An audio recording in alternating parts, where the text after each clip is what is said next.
Good morning, everyone, and welcome to the Ankerstar Wealth Morning Show. I'm your host, Allison Ankerstar, and today we'll be talking about the latest market's 3-week losing streak, the Apple's iPhone 14 event, and the NextEra energy. But before we begin, as a reminder, this financial education presentation should not be construed as personal financial advice. Full disclaimer information is available at ankerstarwealth.com. Good morning, Steve. The stock market futures are in the green this morning after 3 straight weeks of selling. What's your take on what happens in the market this week? Hey, good morning, everyone. Thanks for tuning in. And again, we've been off air a few days due to birthday season and some other stuff going on, but we're back full time every day from now on. So here we go. First of all, the great question, Allison. 3 straight weeks of selling is painful. I was at several social events through the weekend between fantasy football season and again Irene's birthday and seeing some friends out of town. And everybody's got the same question of, when's the selling going to stop? And I'm like, well, it should have stopped already, right? So 3 straight weeks is pretty excessive, especially with the year we've had. And now, but I do think, I was talking last night with the client, I do think the bottom's in. If today holds in the green, then this should be a green week, and the market should have its feet under it from here. But really, when you look at it, we'll pull up the NASDAQ here. The NASDAQ has had a 6-day losing streak, which is its longest losing streak since 2019. So, that's pretty significant. That's really pretty sharp as far as the sell-off.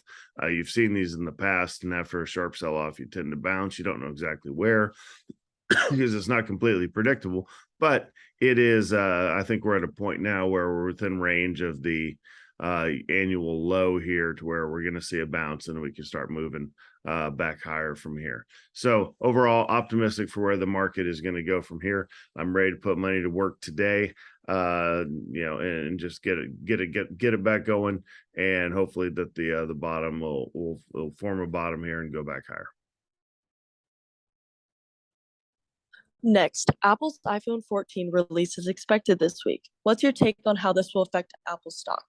Yeah, there's lots in the press about this, about the exact specifics, but just to review, they have these every year, and, they have a new iPhone basically every year. Sometimes it's every other year with the SE, but the, iPhone 14's here. I don't think it'll be significantly different from the 13.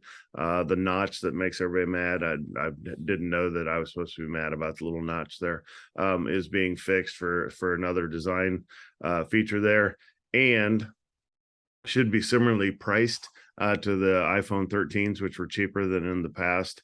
And the biggest probably part of it is the iOS 16, which again is the operating system. It has nothing to do with the phone, but the iOS 16 is going to allow for you to edit text messages.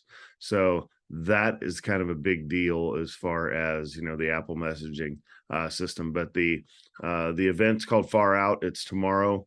If you tune in, I think it's noon Pacific, but you can see exactly when tomorrow. Be expecting the 4 new models, and also the iWatch. We're going to be on the iWatch 8. So a lot of things that the watch can do. I do wear my watch faithfully every day. I like the sleep tracking. That's probably the most in the health aspects of it as far as tracking your runs and things. So it's only going to get better what's right here on your wrist. So a lot of people thought, hey, when the smartphone came out, are we really going to carry around a computer in our hand?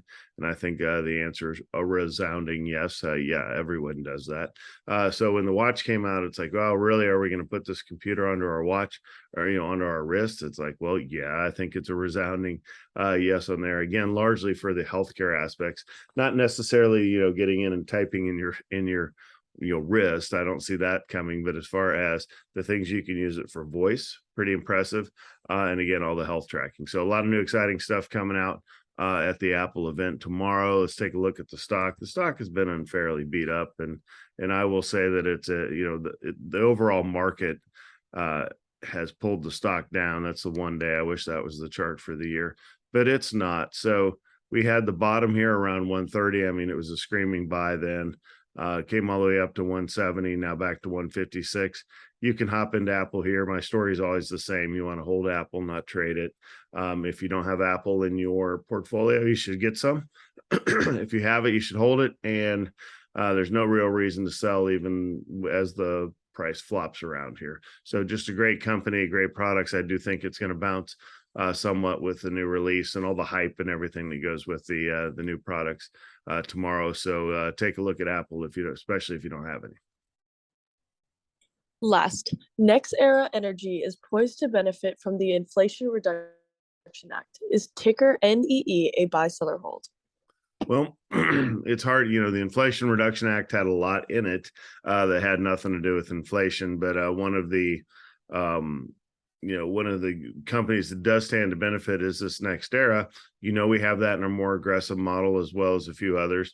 Brings faster wind storage and battery storage growth for the next 10 years. They're really focused on the technological approach to energy. That's why I like it, but it's also high risk. So certainly Wall Street thinks it will benefit from it. Let's take a look at the stock to see if it's a buy, sell, or hold.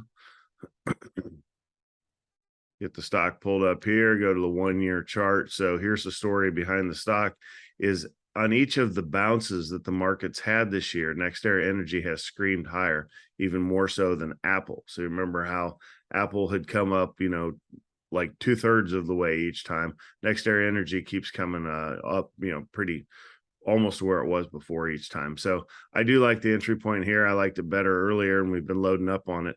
But certainly, you get a couple of percent. It's down less than the overall market. The beta is less than half. If you track beta, again, it's tied to the overall market.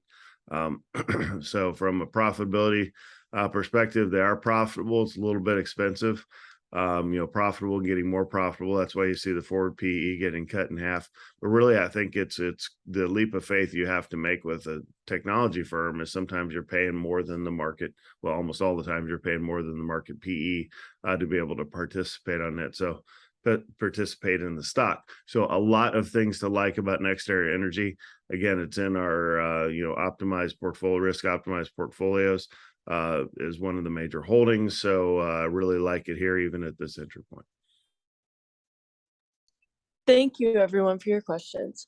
Please submit your questions as a comment through social media or directly to our email at vipservices@ankerstarwealth.com.